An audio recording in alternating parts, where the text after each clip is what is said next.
The story you are about to hear represents a missing piece in the puzzle of modern history. Without this knowledge, many contemporary events are simply beyond understanding.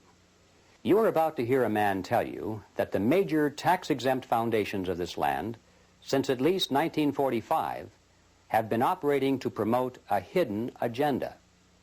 And that agenda has nothing to do with the surface appearance of charity, good works, or philanthropy.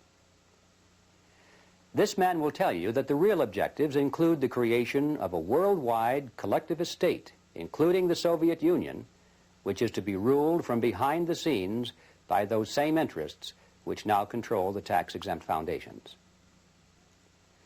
The man who tells this story is none other than Mr. Norman Dodd, who in 1954 was the staff director of the Congressional Special Committee to investigate tax-exempt foundations, sometimes referred to as the Reese Committee, in recognition of its chairman, Congressman Carroll Reese. The interview you are about to see was conducted by me in 1982. I had no immediate use for the material at that time, but I realized that Mr. Dodd's story was of extreme importance, and since he was advanced in age and not in good health, I simply wanted to capture his recollections on videotape while he was still with us. It was a wise decision because Mr. Dodd did pass away just a short time afterward. In recent months, there has been a resurgence of interest in the substance of Mr. Dodd's story, and we have decided to make it available to the general public. And so what now follows is the full, unedited interview, broken occasionally only for a tape change or to omit the sound of a passing airplane. It stands on its own as an important piece in the puzzle of modern history. Mr. Dodd, let's begin this interview by a brief statement for the record, telling us who you are, what your background is, and your qualifications to speak on this subject. Well, Mr. Griffin, as for who I am just, as the name implies, an individual born in New Jersey and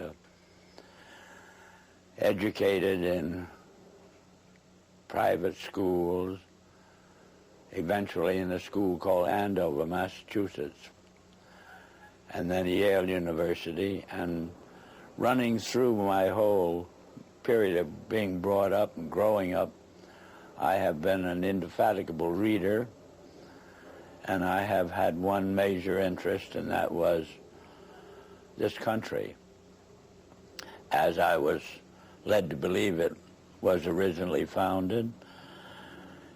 And I entered the world of business knowing absolutely nothing about how that world operated, and realized that the only way to find out what that world was consisted of would be to become part of it. And I then acquired some experience in the manufacturing world, and then in the world of international communication, and finally chose banking as the field I wished to devote my life to. And I was fortunate enough to secure a position in one of the important banks in New York, and lived there. I lived through the conditions which led up to what is known as the crash of 1929, and I witnessed what is tantamount to a collapse of the structure of the United States as a whole. And much to my surprise, I was confronted by my superiors with in the middle of the panic in which they were immersed, I was confronted with the question, Norm, what do we do now? I was 30 at the time, and I had no more right to have an answer to that question than the man in the moon. However, I did manage to say to my superiors, gentlemen, you take this experience as proof of something that you do not know about banking.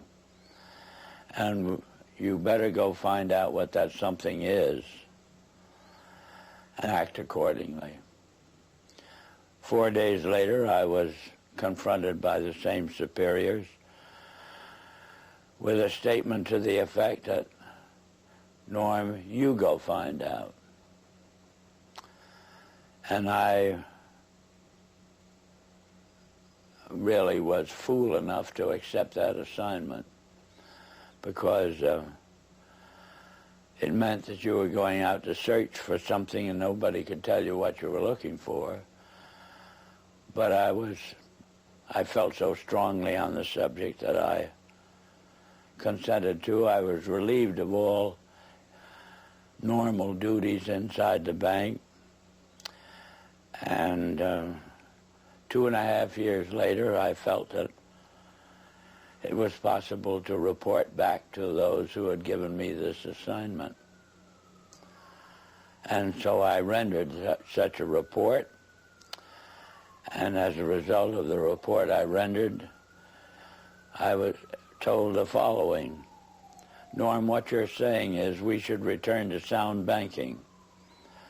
And I said, yes, in essence, that's exactly what I'm saying. Whereupon I got my first shock, which was a statement from them to this effect: we will never see sound banking in the United States again. And they cited chapter and verse to support that statement. And what they cited was as follows: since the end of World War I, we have been responsible for what they call the institutionalizing of conflicting interests. And they are so prevalent inside this country that they can never be resolved. This came to me as an extraordinary shock, because the men who made the statement were men who were deemed as the most prominent bankers in the country. The bank of which I was a part was spoken of as a Morgan bank. And coming from men of that caliber, a statement of that kind made a tremendous impression on me. And the type of impression that it made on me was, I wondered if I, as an individual and it's what they call a junior officer of the bank, could, with the same enthusiasm, foster the progress and the policies of the bank. I spent about a year trying to think this out and came to the conclusion that I would have to resign. I did resign, and as a consequence of that, had this experience. When my letter of resignation reached the desk of the president of the bank, he sent for me. And then I came to visit with him, and he stated to me, Norm, I have your letter, but I don't believe you understand what's happened in the last 10 days. And I said, no, Mr. Cochran, I have no idea what's happened. Well, he said, the directors have never been able to get your report to them out of their mind. And as a result, they have decided that you, as an individual, must begin at once, and you must reorganize this bank in keeping with your own ideas. And he then said, now, can I tear up your letter? And inasmuch as what had been said to me was offering me, at the age of, by then, 33, about as fine an opportunity for service to the country as I could imagine, I said yes. And they said they wished me to begin at once. And I did, and suddenly, in the span of about 6 weeks, I was not permitted to do another piece of work. And every time I brought the subject up, I was kind of patted on the back and said, and told, stop worrying about it, Norm. Pretty soon you'll be a vice president, and then you'll have quite a handsome salary and ultimately be able to retire on a very worthwhile pension. In the meantime, you can play golf and tennis to your heart's content on weekends. Well, Mr. Griffin, I found I couldn't do it. I spent a year figuratively with my feet on the desk doing nothing, and I just couldn't adjust to it. So I did resign. And this time, my resignation stuck, and then I got my second shock, which was the discovery that the doors of every bank in the United States were closed to me, and I never could get a job, as it were, in a bank.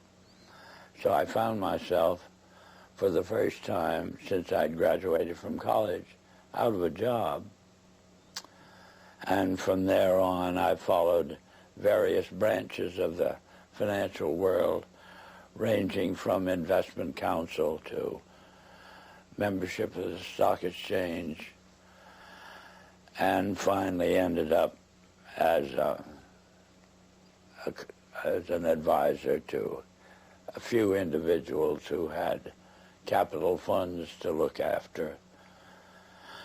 In the meantime, my major interest became very specific, which was to endeavor, by some means, of getting the educational world to actually, you might say, teach the subject of economics realistically and move it away from the support of various speculative activities that characterize our country.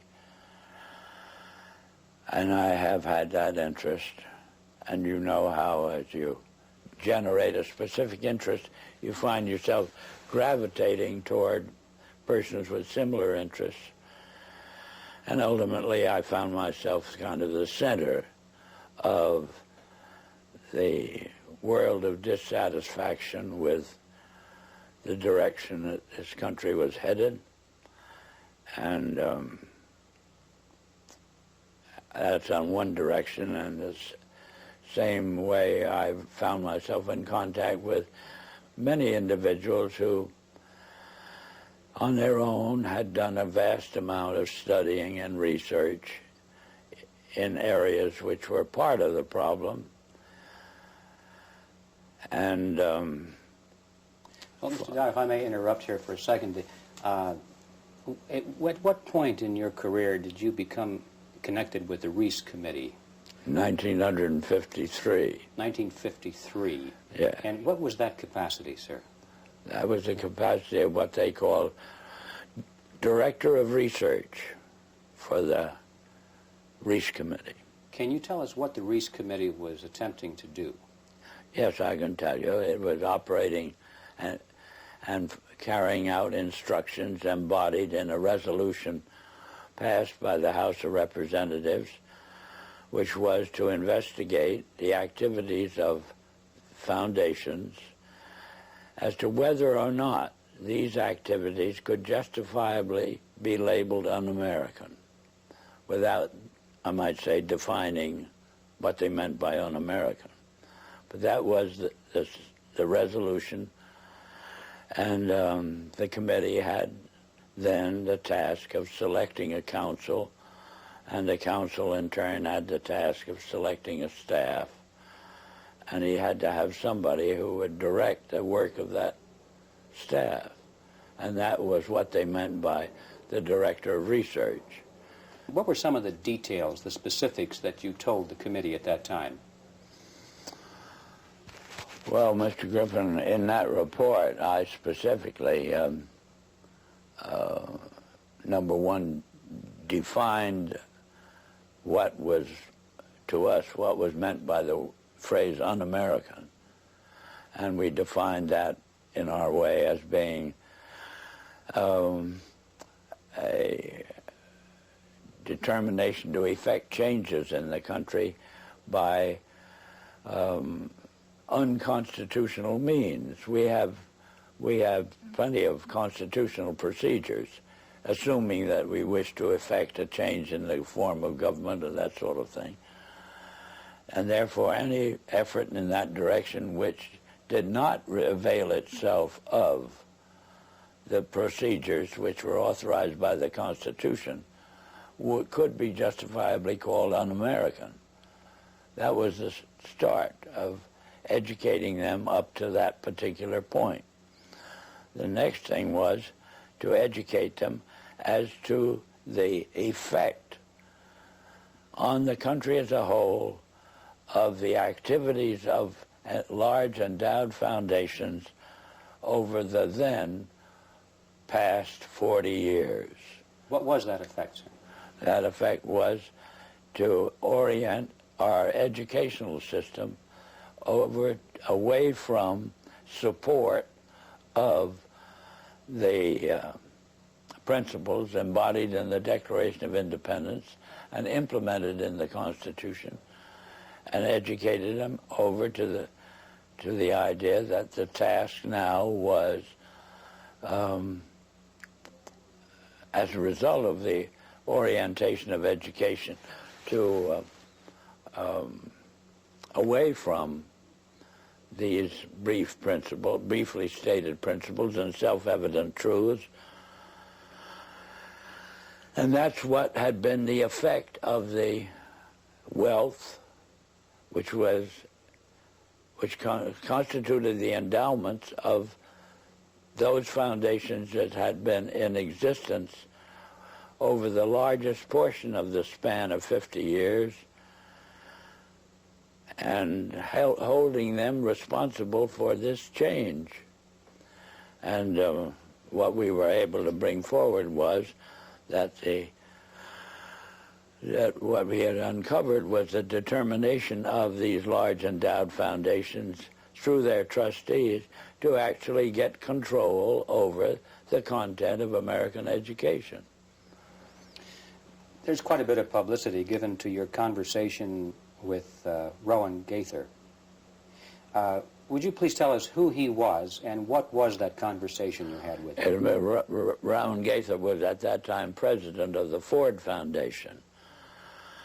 And Mr. Gaither had sent for me when I found it convenient to be in New York, asked me to call upon him at his office, which I did. And on arrival, after a few amenities, Mr. Gaither said, "Mr. Dodd, we've asked you to come up here today because we thought that possibly off the record you would tell us why the Congress is interested in the activities of foundations such as ourselves."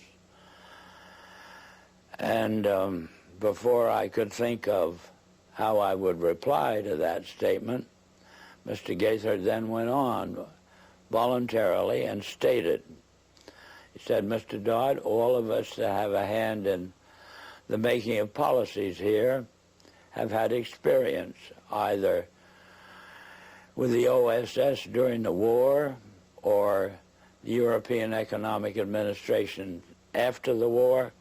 We've had experience operating under directives, and these directives emanate and did emanate from the White House. Now we still operate under just such directives. Would you like to know what the substance of these directives is?" And I said, "Yes, Mr. Gaither, I'd like very much to know." Whereupon he made this statement to me, namely, "Mr. Dodd, we here operate on in response to similar directives, the substance of which is that we shall use our grant-making power so to alter life in the United States that it can be comfortably merged with the Soviet Union." Well, parenthetically, Mr. Griffin, nearly fell off the chair. Of course, it didn't, but my response to Mr. Gaither then was, well, Mr. Gaither, I can now answer your first question. You forced the Congress of the United States to spend $150,000 to find out what you just told me. So why don't you I said, of course, legally you're entitled to make grants for this purpose, but I don't think you're entitled to withhold that information from the people of the country to whom you're indebted for your tax exemption. So why don't you tell the people of the country that's what you told me? And his answer was, we would not think of doing any such thing. So then I said, well, Mr. Gaither, obviously, you forced the Congress to spend this money in order to find out what you just told me. Mr. Dodd, you have spoken before about some interesting things that were discovered by Catherine Casey at the Carnegie Endowment. Can you tell us that story, please? Yes, I'm glad to, Mr. Griffin. This experience that you have just referred to came about in response to a letter which I had written to the Carnegie Endowment for International Peace, asking certain questions and gathering certain information. And on the arrival of that letter, Dr. Johnson, who was then president of the Carnegie Endowment, telephoned me and said, did I ever come up to New York? And I said, yes, I did, more or less each weekend. And he said, well, when you're next here, will you drop in and see us? Which I did.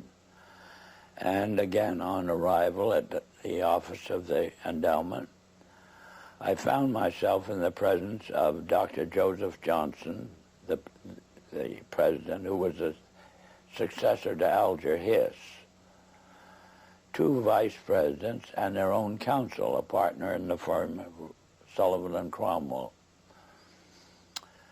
And Dr. Johnson said, after, again, amenities, Mr. Dodd, we have your letter. We can answer all those questions, but it'd be a great deal of trouble.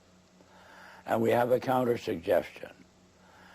And our counter-suggestion is that if you can spare a member of your staff for 2 weeks and send that member up to New York, we will give to that member a room in the library and the minute books of this foundation since its inception. And we think that whatever you want to find out or the Congress wants to find out will be obvious from those minutes. Well, my first reaction was they lost their mind.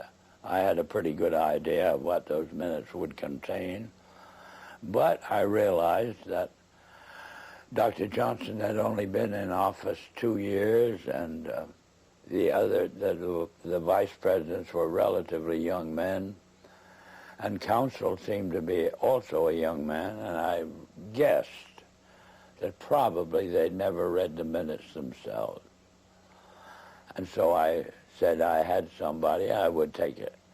I would accept their offer, and I went back to Washington, and I selected the member of my staff who was on my staff, having been a practicing attorney in Washington, but she was on my staff to see to it that I didn't break any congressional procedures or rules. In addition to which, she was unsympathetic to the purpose of the investigation. She was level-headed and a very reasonably brilliant, capable lady. And her attitude toward the investigation was, what could possibly be wrong with foundations? They do so much good. Well, in the face of that sincere conviction of Catherine's, I went out of my way not to prejudice her in any way. But I did explain to her that she couldn't possibly cover 50 years of handwritten minutes in 2 weeks. So she would have to do what we call spot reading. and I blocked out certain periods of time to concentrate on. And off she went to New York. She came back at the end of 2 weeks with the following in the way of, on dictaphone belts. We are now at the year 1908, which was the year that the Carnegie began operations. And in that year, the trustees, meeting for the first time, raised a specific question, which they discussed throughout the balance of the year in a very learned fashion. And the question is there any means known more effective than war, assuming you wish to alter the life of an entire people? And they conclude that no more effective means than war to that end is known to humanity. So then in 1909 they raised the second question and discussed it, namely, how do we involve the United States in a war? Well, I doubt at that time if there was any subject more removed from the thinking of most of the people of this country than its involvement in a war. There were intermittent shows in the Balkans, but I doubt very much if many people even knew where the Balkans was. Then finally, they answer that question as follows. We must control the State Department. And then that very naturally raises the question of how do we do that? And they answer it by saying we must take over and control the diplomatic machinery of this country. And finally they resolve to aim at that as an objective. Then time passes and we are eventually in a war, which would have been World War I. And at that time, they record on their minutes a shocking report in which they dispatched to President Wilson a telegram cautioning him to see that the war does not end too quickly. And finally, of course, we are, the war is over. At that time, their interest shifts over to preventing what they call a reversion of life in the United States to what it was prior to 1914, when World War I broke out. And they arrive at that point, they come to the conclusion that to prevent a reversion, we must control education in the United States. And they realize that that's a pretty big task. So it's, to them, it is too big for them alone, so they approach the Rockefeller Foundation with the suggestion that that portion of education which could be considered domestic be handled by the Rockefeller Foundation, and that portion which is international should be handled by the endowment. And they then decide that the key to the success of these two operations lay in an alteration of the teaching of American history. So they approach four of the then most prominent teachers of American history in the country, people like Charles and Mary Bird, and their suggestion to them is, will they alter the manner in which they present this subject, and they get turned down flat. So they then decide that it is necessary for them to do, as they say, build our own stable of historians. And then they approach the Guggenheim Foundation, which specializes in fellowships, and say, when we find young men in the process of studying for doctorates in the field of American history, and we feel that they are the right caliber. Will you grant them fellowships on our say-so? And the answer is yes. So under that condition, eventually they assembled 20. And they take this 20 potential teachers of American history to London, and there they're briefed into what is expected of them when, as and if they secure appointments in keeping with the doctorates they will have earned. And that group of 20 historians ultimately becomes the nucleus of the American Historical Association.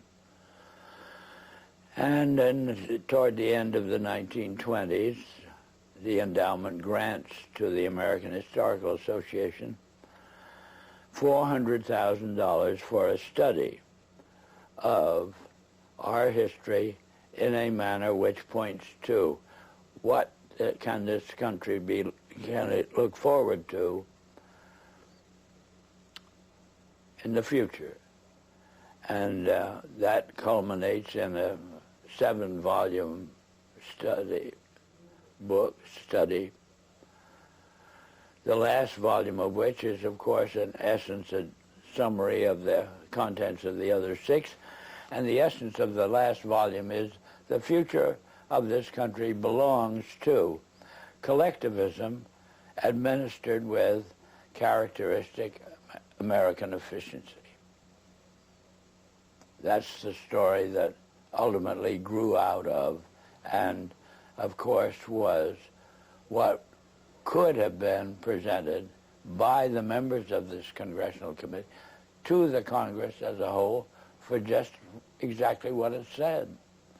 But they never got to that point. This is the story that emerged from the minutes of the Carnegie Fund. That's right. Carnegie Endowment That's Fund. right. And so... It was official to that extent. I see.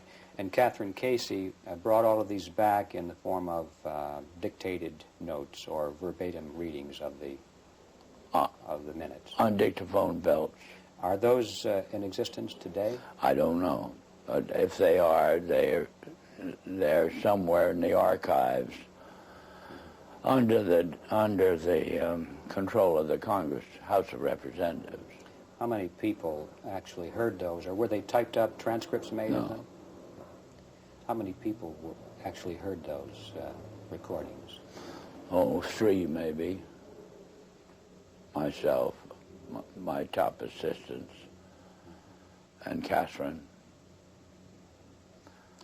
Yeah, I might tell you this experience as far as its impact on Catherine Casey was concerned was she never was able to return to her law practice.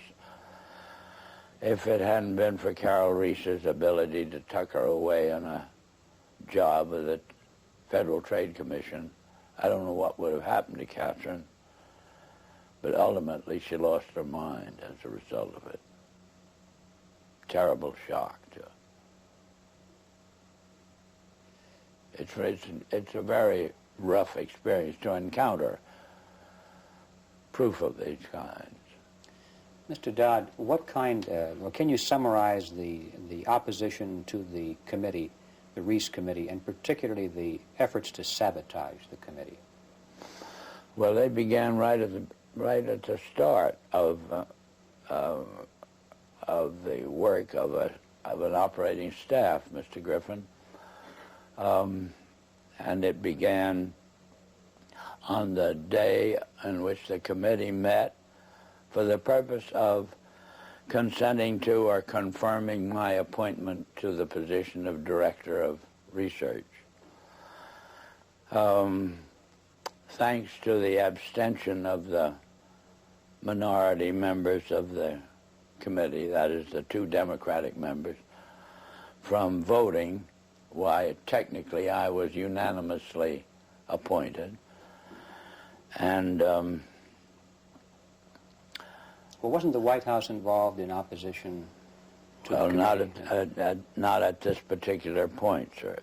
Mr. Reese ordered counsel and myself to visit Wayne Hayes. And Wayne Hayes was the ranking minority member of the committee as a Democrat. So we, counsel and I, had to go down to Mr. Hayes' office, which we did. Mr. Hayes greeted us with the flat statement directed primarily to me, which was that I am opposed to this investigation. I regard it as nothing but an effort on the part of Carol Reese to gain a little prominence, and so I'll do everything I can to see that it fails. Well, I am kind of a strange personality in the sense that a challenge of that nature interests me. Our counsel withdrew. He went over and sat on a couch on Mr. Reese's office and pouted. But I sort of took up this statement of Hayes as a challenge and set myself the goal of winning him over to our point of view. And I started by noticing on his desk that there was a book.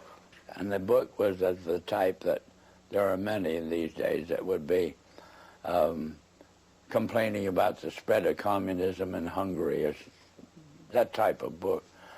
And this meant to me that at least Hayes read a book. And so I brought up the subject of the spread of the influence of the Soviet world, and for 2 hours discussed this with Hayes, and finally ended up with his rising from his desk and saying, Norm, if you will carry this investigation toward the goal as you've outlined it to me, I'll be your biggest supporter. I said, Mr. Hayes, I can assure you that I will not double-cross you. Subsequently, Mr. Hayes sent word to me that he was in the Bethesda hospital with an attack of ulcers, but would I come and see him, which I did. He then said, Norm, the only reason I've asked you to come out here is I just want to hear you say again, you will not double-cross me.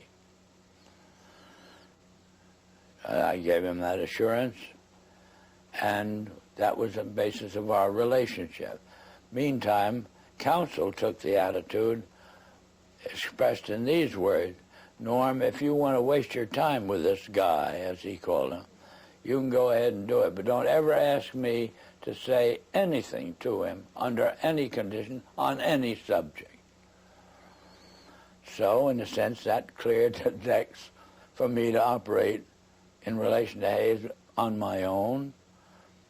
And as time passed, Hayes offered friendship, which I hesitated to accept because of his vulgarity. And I didn't want to get mixed up with him socially under any condition. Well, that was our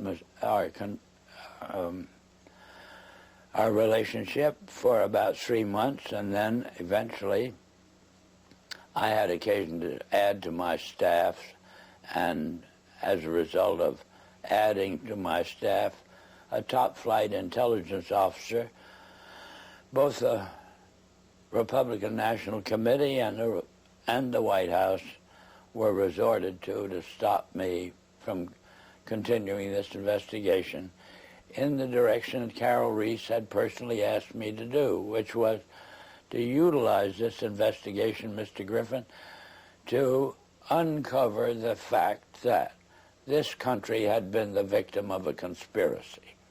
That was Mr. Reese's conviction. I eventually agreed to carry it out. I explained to Mr. Reese that his own counsel wouldn't go in that direction. He gave me permission to disregard our own counsel. And I had then to set up an aspect of the investigation outside of our office, more or less secret. And the Republican National Committee got wind of what I was doing, and they did everything they could to stop me. They appealed to counsel to stop me, and finally they resorted to the White House. Was their objection because of what you were doing or because of the fact that you were doing it outside of the official auspices of the committee? No, their objection was, as they put it, my devotion to what they call anti-Semitism. That was a cooked-up idea, but in other words, it wasn't true at all. But anyway, that's the way I expressed it. And excuse me, why and did they made it stick. Why did they do that? How could they say that? Well, they could say it, Mr. Griffin, but they had to have something in the way of a rationalization of their decision to do everything they could to stop the completion of this investigation in the direction that it was moving, which would have been an exposure of this Carnegie Endowment story and the Ford Foundation and the Guggenheim and the Rockefeller Foundation, all working in harmony toward the control of education in the United States.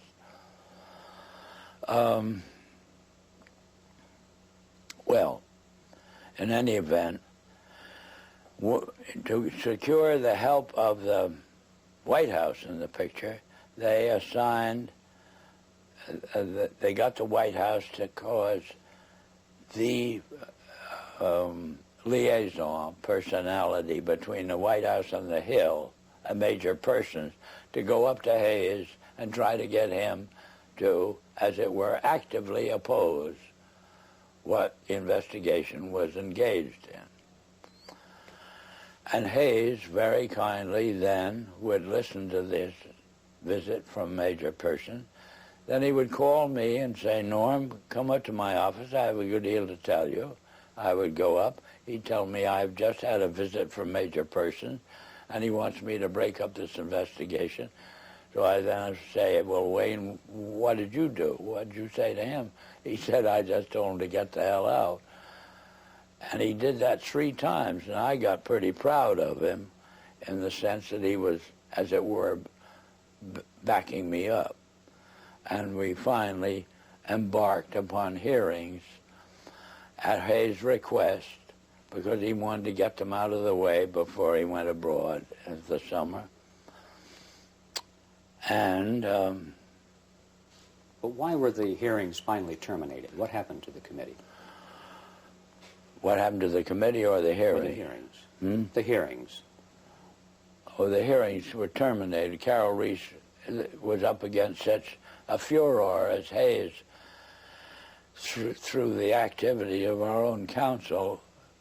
Hayes became convinced that he was being double-crossed, and he put on a show in a public hearing room, Mr. Griffin, that was an absolute disgrace. And he called Carol Reese publicly every name in the book, and Mr. Reese took this as proof that he couldn't continue the hearings.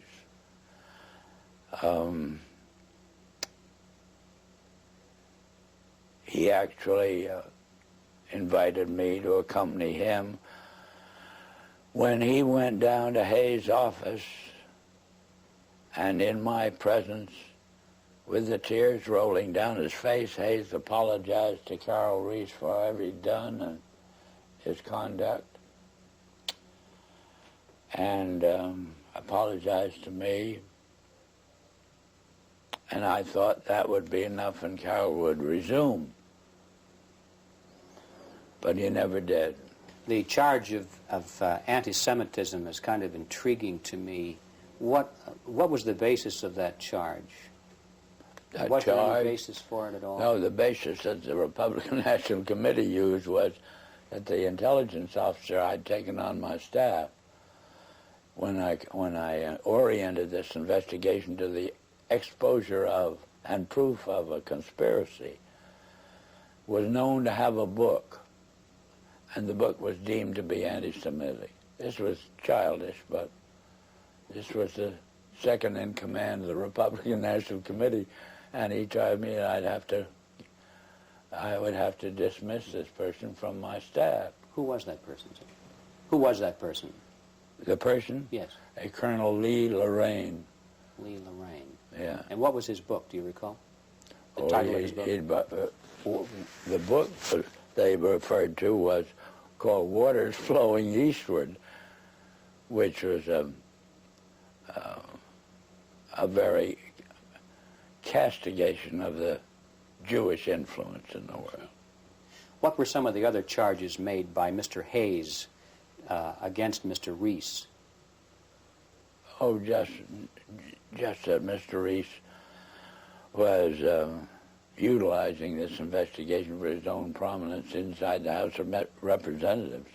That was the only charge Hayes could think of. How would you describe the motivation of the people who created the foundations, the big foundations in the very beginning? What was their motivation? Their motivation, well, let's take Mr. Carnegie as an example. His publicly declared and steadfast interest was to counteract the departure of the colonies from Great Britain. He was devoted to just putting the pieces back together again. Would that have required the collectivism that they were dedicated to? No. These policies or the foundation's allegiance to these un-American concepts are all traceable to the transfer of the funds over into the hands of trustees, Mr. Griffin.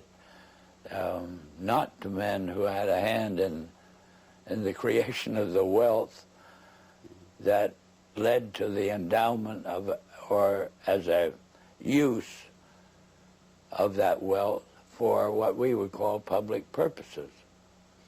It was a subversion of the original intent then. Oh, yeah, completely so. And that we got into the world traditionally of bankers and lawyers. How do you see that the purpose and direction of the major foundations has changed over the years to the present? What is it today? Whole 100% behind meeting the cost of education such as it is presented through the schools and colleges of the United States on the subject of our history has proven our original ideas to be no longer practical. The future belongs to a collectivistic concept, and there's just no disagreement on this. Why do the foundations generously support communist causes in the United States? Well, because to them, what communism represents a means of developing what we call a monopoly. That is, the organization, we'll say, of large-scale industry into an administrable unit. Do they think that they will be one of the administrators? They will be the beneficiaries of it, yes.